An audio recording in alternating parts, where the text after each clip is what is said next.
Welcome back to Peace Through Strength podcast, brought to you by the American Security Council Foundation. I'm your host, Joy Votrobek. And on today's program, we are going to have two special guests with us, two Canadian special guests with us, to discuss with our senior analyst, Mr. Laurence Sanford, his paper on China or Canada and a podcast we did about a month ago.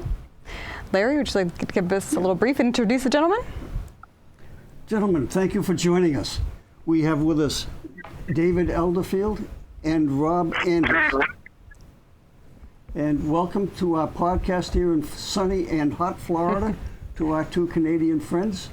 I'm a big fan of Canada. My grandfather immigrated down from Nova Scotia to Boston, and so I guess I have some sort of a Canadian heritage. They were apparently the Sanfords were loyal to the crown during the American Revolution, and after the Revolution, they went up to Nova Scotia. So that's family, or I have nothing in writing to prove that. But anyhow, he came down from Nova Scotia. That I do know.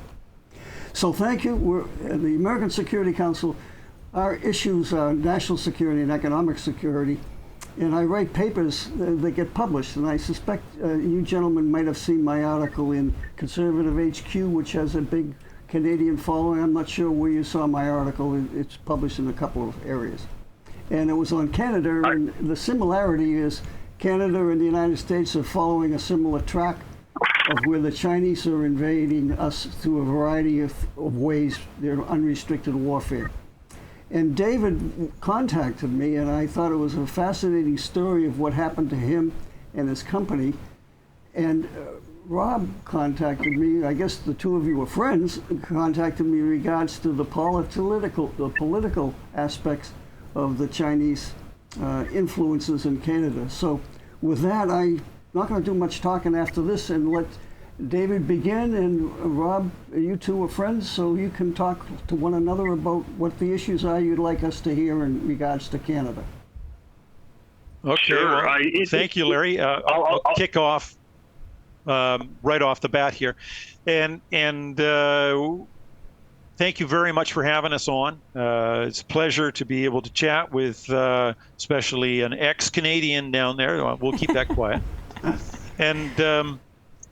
What we're going to talk about is my experience. I was the CEO and founder of a company called Wayfair Identifiers, and we were tasked by four of the ministers here in our country, four federal ministers, including the Deputy Prime Minister, to create and complete the R&D and implementation of a system for analyzing cargo for illicit goods and automatically initiating any money laundering checks that can be initiated immediately on finding illicit goods in the containers that we were validating. The containers that we were able to check were the seagoing cans that everyone sees on trucks, on trains. We were able to do train cars themselves and ULDs under unit loading devices under the body of the aircraft that fly commercially. And we were very, very successful. And this is just a little background on my background being an engineering background, how we developed that, how we were asked to develop that, and how the success that we achieved was completely undermined by government movements in the taxation department and the CBSA. That's my background. Rob, just if you can introduce yourself, maybe they could understand your background as well. Sure. Well, I was a member of Parliament for 18 and a half years, representing Calgary West, first with the Reform Party, then the Canadian Alliance, then the Conservative Party of Canada. And I've just been through a saga with CRA, but nothing exactly or as long as what poor David's been through. But I think we have evidence of foreign interference in the Canada Revenue Agency. Like, for example, I have only had some reprieve of this 8-year saga where they laid 7 criminal charges, all of which were nonsense upon stilts, never went to court. Yet I paid, $300,000, $400,000, to these characters and lawyers and everything else in conjunction with it, and it had opportunity costs of millions. But the guy who's been helping me out, who used to work for the CRA for 11 years, he can tell you that when he was there previously, he was investigating Chinese triads that were using 6-numbered companies to hide $10 million in unreported income, all running a gambling racket, and yet he could not get the level of resources that they threw against me for, spoons at the restaurant for $10,000 or something like that. Like, it was ridiculous. Wow. And so there is collusion, and the CRA is being used by these foreign entities to target people that they consider to be political thorns. And David's company was going to use electrospectrometry, I believe, David, to analyze small parts per million or billion, etc., to figure out if there was human cargo, drugs, explosives, in some of these containers. And China had a vested interest because, of course, it brings in a lot of these types of things through the British Columbia ports in shutting this down. So do you think it's a question of monetary reasons that they're doing this, or is it an ideological aspect to this? I think it's both. I think that when it comes to the sale of drugs and human cargo, I think that's a monetary interest on behalf of China to infiltrate North America through Canada, etc. But also ideological. I mean, what we see in terms of Xinhua, the media stuff that China is up to in Canada, the education infiltration of the Liu Institutes, at our universities, the Chinese language schools, which have all been taken over by the communist-leaning entities. We've got MPs, senators in Canada that are clearly there because of the influence of the Chinese Communist Party.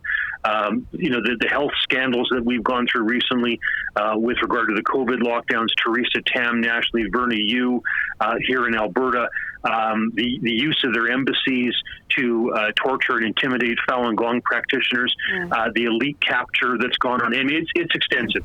Yeah. Thank you, Rob. You answered my question I was going to have for David about what his equipment exactly was looking for. And that is interesting. And we have done some talks on fentanyl. Is that one, if you're allowed to say, if that's one of the products that you might have found? Absolutely. The system we developed put a smart security vent on the containers that were within our fleet or in the fleets that were joining us. CP Ships was doing a large portion of their containers. Sea-Save out of South America was doing Set and Greenways. And we were working with very large firms and attaching to the spreader on the gantry in order to analyze and interrogate the container as it was being shifted either from ship to shore or shore to ship, or from onto trucks, or any movement that was being done, any handling of the container, gave us the time to do an analysis so that there were no extra processes in parallel. It was all done in parallel, and it was not a sequential addition to the handling. So we were very efficient. And that information was passed to the analyzer. The analyzer was on the gantry. Gantries tend to be 60 to 70 meters tall in the ports, giving us great satellite or cellular or data communication capability. The analysis was based on the most recent information that any intel, country intel, any police intel was looking for regionally. And this is interesting. We did something. We created the ability to change the library of precursors you are looking for based on the intel of the moment, which is something that no one is able to do. Our two major competitors and the ones that Homeland Security there in the U.S. Compared us against was SAIC and GE, multi-billion-dollar companies. And here we are, we're a small, $10 million company that has a capability to, in real time, change and adjust what the target of analysis is. And it was something that was so unique, because if fentanyl is believed to be on a shipload of containers, and you have up to 22,000 containers on the newest ships, the gantries could be adapted in real time to look for fentanyl, or to look for drugs of choice, or to look for a variety of things, not just one, but up to 35 different protocols, or what we would call variants, the elements that would highlight the presence of an illegal substance. And so it was a very adaptable system. It got a lot of coverage by the intel bodies throughout North America and Europe. We were invited, and the UK ran tests as well in their London port. And it was such a success for a small country population-wise like Canada, that we were very, very shocked when we met resistance from the bureaucracies in our own country. It absolutely shocked us, because we were getting a lineup of people, different countries, different departments, different security arenas, wanting to know more and trying to set up tests, beta tests. Beta tests were already allowed at the BC Alaska border crossings, and at the Prince Rupert port here in BC. It was all set up. And these are federal and international level requirements. Does the technology, David, have the capability of detecting nuclear? Yes, yeah. That was one of the simpler technologies involved in our smart security events, was that since there's an event at the front and at the back,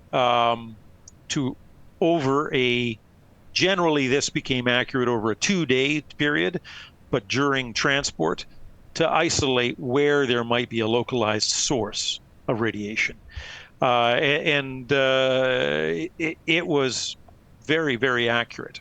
We had capabilities to map the container, so that we knew any changes that might have happened on board the container between ports, but also to pinpoint in the volume of the container where there were sources of either a chemical or biological. This is something most people don't ask about, but GE and SAIC have no capability to do biological analysis.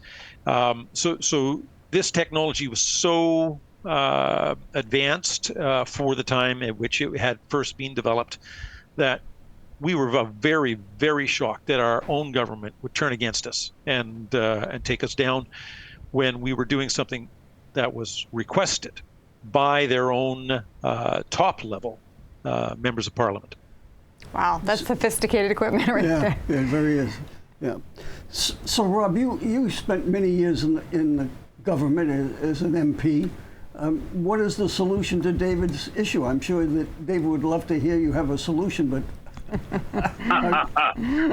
Well, we have a real problem with elite capture in Canada. Yeah. Jean Chrétien, who was one of our prime ministers, if you go into the Hall of Honor in the House of Commons, where they have the former prime ministers with their pictures up, their portraits up, he chose the color of Chinese imperial yellow as his backdrop to his photo, which was very unconventional.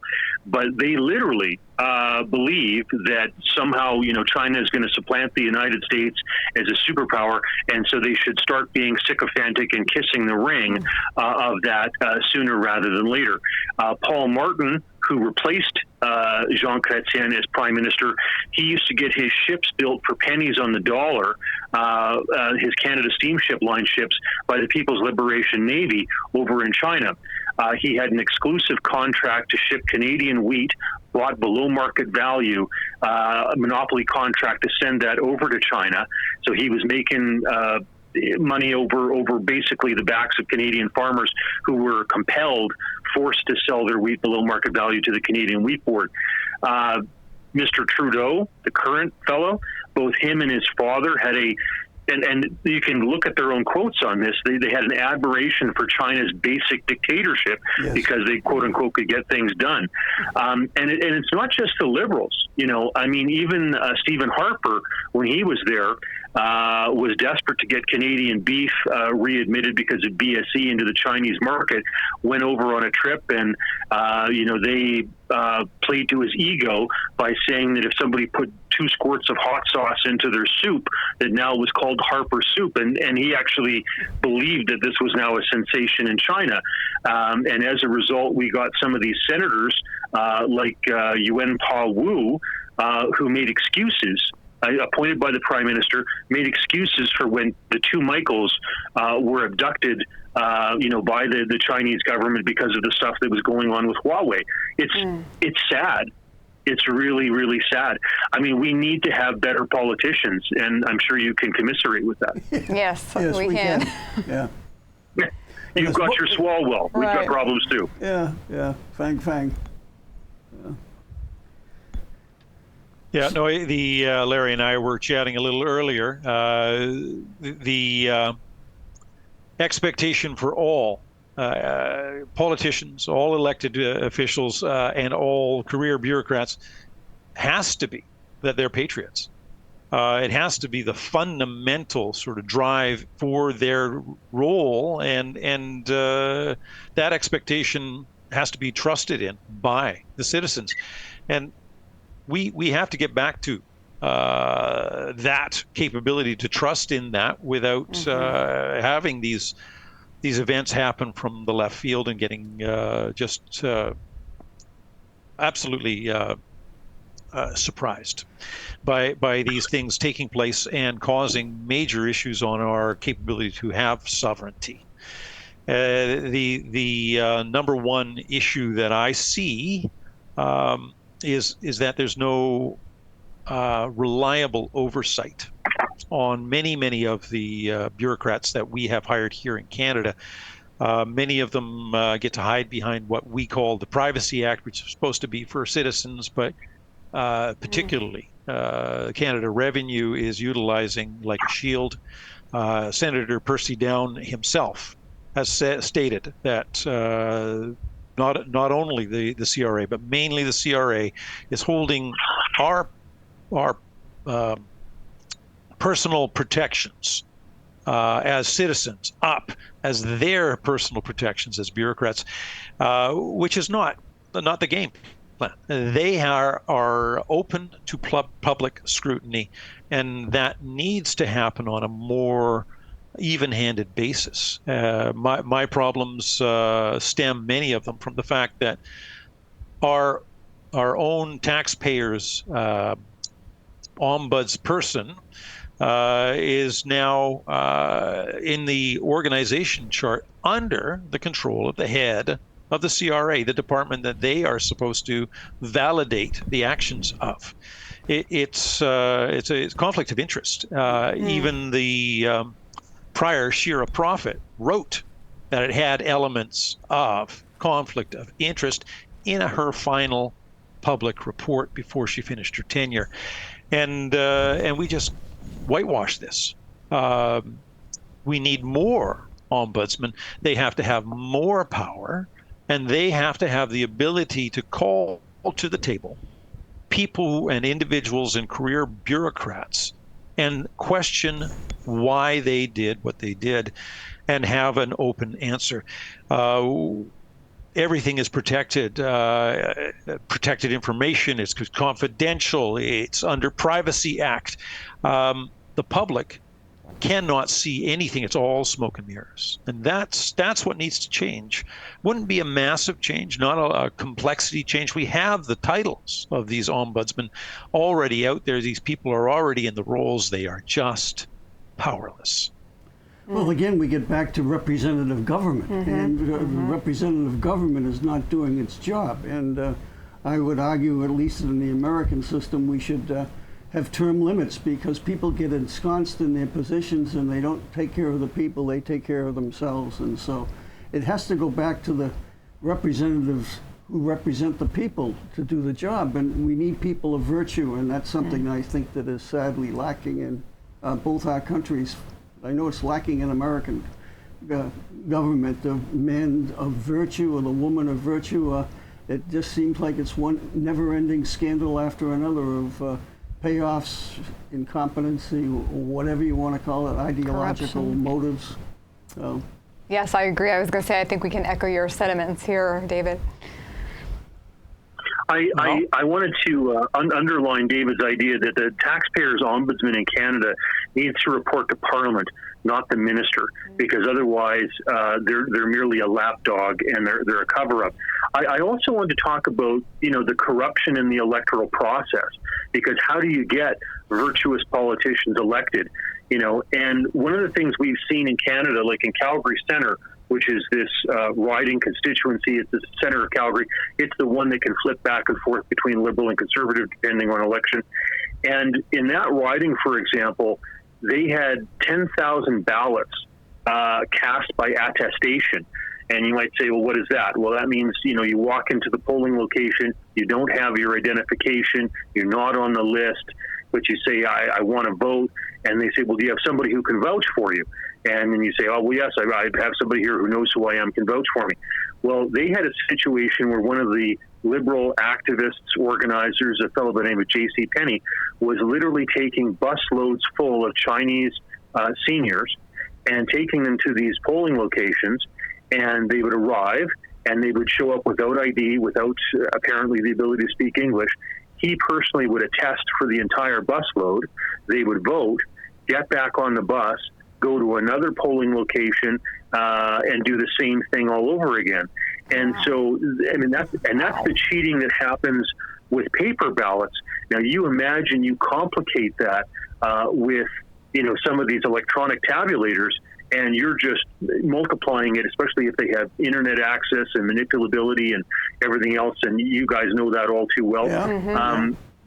It's a huge problem. Even in my own nomination, I was known as one of the people who was probably the fiercest going after Chinese human rights violations with regard to Tibet and the Uyghurs and the Falun Gong and Hong Kong and all these things. And I had the Communist Party of China active in my nomination, signing people up and trying to do their best to get rid of me, which they did. Wow. Thank you for sharing that, Rob. Do you plan on getting back in the political arena at all? Well, it's a mess, as you know. And, when I first entered politics back in the days of the Reform Party, it was a more populist, open, democratic process. Nowadays, unless the leader of the party taps you on the shoulder, they set up so many obstacles that you kind of spin your tires without much benefit. So it's one of those scenarios where if they're not calling for you, then it's hard to get one of the mainstream parties to actually accept you as a candidate. It's a very top-down process now. Okay. Money talks everywhere, doesn't it, huh? Absolutely. Yeah, that's right. David, can you share a little bit what happened with your company? Sure. It was. I'm a bit of a nerd, so we loved doing the R&D. This was a complex issue. We had the background. We had enough funding because I was putting in much of my life savings, and when we started getting offers to have venture capital put in at large amounts of money, we had 3 competing bids coming in around the same time when we started looking, and that's when I thought, well, it's okay, and I can bring in some more of my family's money, and it's safe now. And the attack by the CRA took place 2 months after my business development manager came back from meetings with CIMC and Costco in Shanghai.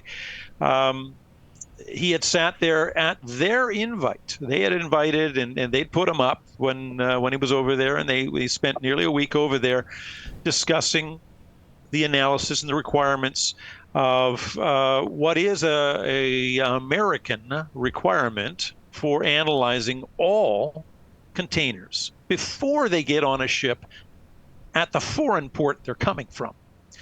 Now, that was the terminology that the U.S. set. It went through Senate, went through Congress, and it was a HR paper that was put out, and it was approved. We were the only company in the world that met all aspects of it. And that was why we were of interest. U.S. Homeland was brought to the table by Bill Graham here in Canada, who was a minister at that time. And we had top-level personnel at U.S. Homeland vetting our technology. And this got out. This information came out. We were in the UK being tested in the London port there as well, just the software side. And so Costco and CIMC. CIMC is the largest container manufacturer in the world. Costco is one of the largest container transport companies in the world. And they had gotten some information and invited my business development manager was the one we sent over, invited us to have him come over, and they spent a week together. And the venture capital company here in Canada that represents, one of the companies here in Canada that represents the China Sovereignty Fund, made an offer for our company. Which we turned down on a number of bases. We were never selling control of the company, and their offer came based completely on control. And secondary, we really wanted our company to be Canadian, which was a mistake in the end, actually. We were invited down to the U.S. there to set up our shop there. And we actually just thought, well, Canada is considered, going to use a nasty term, innocuous in the world enough that we can actually do and handle other countries' data, transport data, information about their imports and exports, and be trusted not to be doing something untowards with the data. And we were straightforward. All customers could review all of their data anywhere and protect it in the manner they wanted to. So there wasn't a lot of concern about that. But that's where we were. We had all of this, and that's what drew the attention of CIMC and Costco. The offer came, we turned it down, and we thought we had another offer. A REIT out of Toronto was putting towards a better offer anyway, and it was fully Canadian, and so we were going with that. But this was just 2 months after Doug Clark, our business development manager, had been in Shanghai, and about 5 weeks after the offer from the Chinese venture company had come in. We had the CRA, no phone calls, nothing, just freeze our accounts. Wow. And that's powerful. I mean, that is powerful. R&D is only money going out, and if it's not going out, you're not achieving anything. So that put a stopper in the works, and that's how it started. Wow. Sorry to hear about that, David, but thank you for sharing. So is there any thought of moving to the United States now that the Canadian government is after you? You know what? We would have to start from scratch. Years have passed. We've been trying to get cooperation out of the government. We've been trying to get a review of what happened. We were valued, just the technology alone was valued at $12 million US. The other assets like equipment and the office building that we owned outright would if you added it all together, it would go up above 14.5 million US dollars. It was all gone. It was taken, seized. In the end, we went through every ultra-Canadian process to try and address this, which we shouldn't have. We should have just hired the nastiest lawyer. But we started by saying, well, let's have a sit down, and they chewed up, I don't know, 8-9 months trying to have a sit down, which never really occurred. It happened. They have sent people in and out. They gave us verbal okays, and then the tax people, forced, because I now had to turn to my house to open a line of credit just to keep the technology development moving forward. First thing they did was call my bank, and they shut that line of credit down pronto. And I was shocked, and so it was recalled. And that put my house in jeopardy, which after 6 months, they successfully had my house taken in court. And of course, all the bills were paid out, and I got the remainder. But then immediately we said, well, everything is wrong about this. We need you to audit us. And we get some laughter on this quite a bit, because we're probably the only Canadians in the last 20 years who have demanded that they get audited. And yet that's what we did. And the CRA saw that there was no way that this upfront clear demand from me, my lawyer, and my accountant could be ignored. So they said, yes, we will audit you. They'd already chewed up 1.5 years. Now they chewed up another 3 years. We called weekly to schedule the agreed upon audit, and they refused to set the schedule. It chewed it up. They then had a guy 3 times set the schedule and 3 times cancel that audit, either moments before or actually the very first one 30 minutes after the audit was supposed to start. It was ultra abusive behavior and so utterly unprofessional that we're just shocked. We're just shocked at this. I'm shocked to hear it again. We were a zero. Sorry? We're shocked to hear it also, David. Yes. Yeah. No, the upfront information that is known by so many people is that we were pre-revenue, not a penny coming through the door. And the company was in debt to me and my family, because every penny I put in, I didn't just gift to the company. I made it a loan, and it was documented as a loan to the company. So we thought, there's nothing here. There's nothing here to tax. And we're doing something that high ministers in our government requested us to do. Where is this coming from? So that's the first query we need to ask is, what's the motivation for something that is so utterly an abuse of power? Rob, I think we might have you on video now. Yeah, you know what? I hope so. Let me try that. We can see, I can see you. Right? Yeah, we can see you. Okay, there I am. There you are. What are your thoughts on all of this process here? Well, there's so many stories to tell. I had a guy who was a British double agent, Harry Allen Towers, who used to work for Moscow, but then when the funds ran dry, went to go and work for Beijing.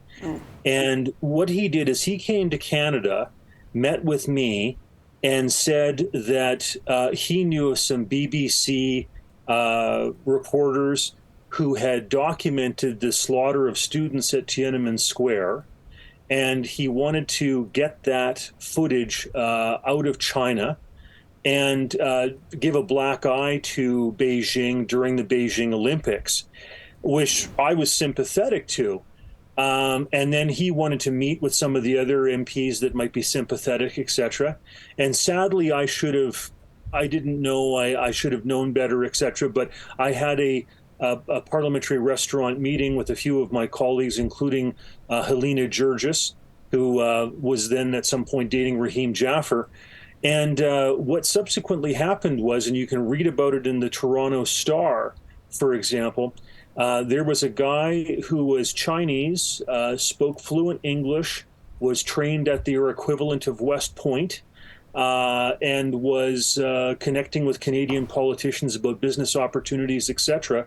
And this guy was soliciting Raheem, who had just lost his seat at Edmonton Strathcona. And then, lo and behold, Raheem got pulled over going to Helena's birthday, and there was cocaine found in his jacket, which had been hanging over the back of his seat, which is exactly where that Chinese operative had been sitting. And so 2 members of parliament, in this case, had their careers ended because of this type of espionage, etc. activity. You know, there's just so many examples. My colleague who still sits in the House, Mike Chong, has had his family relations threatened and investigated by the Chinese for his activities in looking into the Chinese elite capture and influence in Parliament and politics, etc. There's just so much of this stuff going on. And you know, what are the fixes? Obviously, we need to have an ombudsman who reports to Parliament.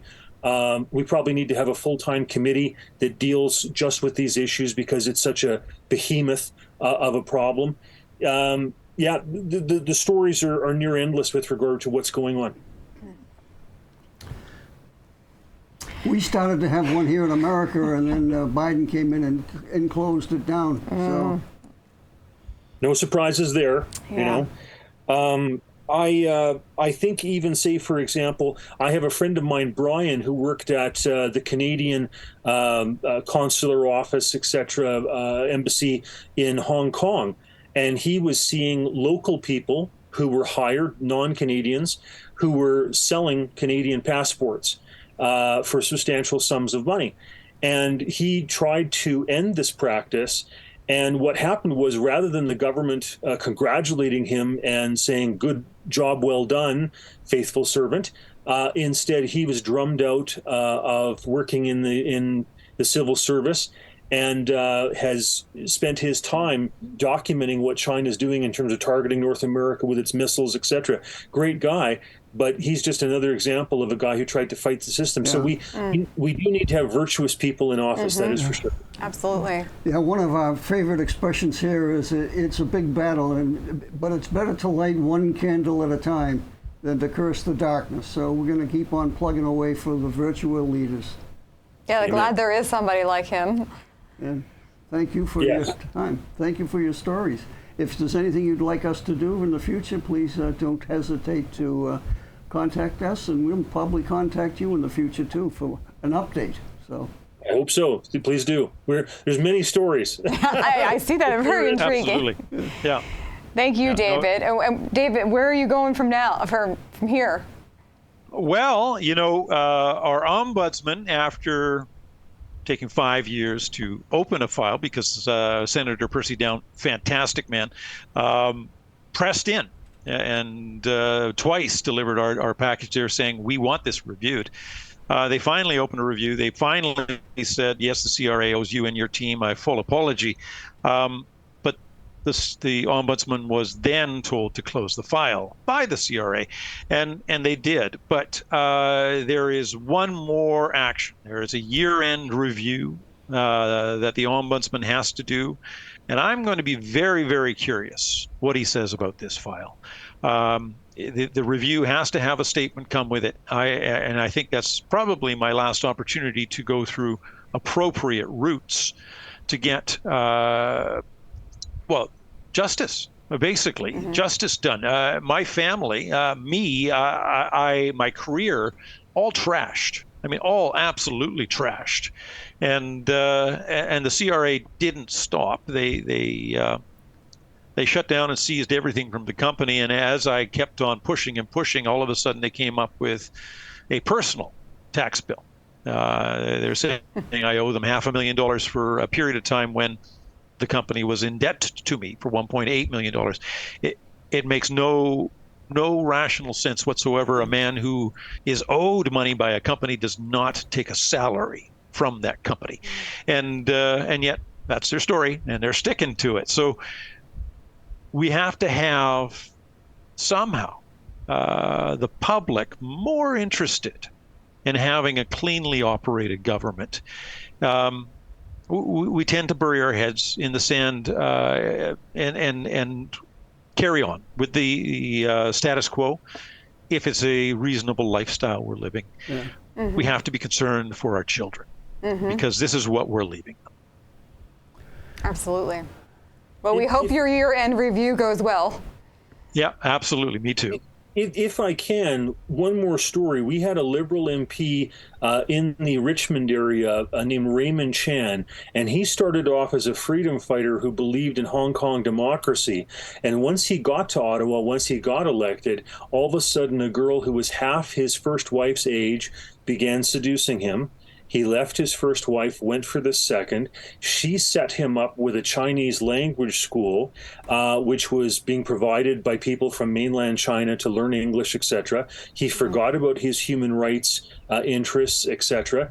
They basically manipulated this guy for his time in Parliament, inoculated him, and then as soon as he left Parliament, this younger woman, this honey trap, left him, and the business folded up, and this guy who could have been a great advocate for those issues had literally been diverted for years where he could have done good work. So there's so many stories to tell about this interference.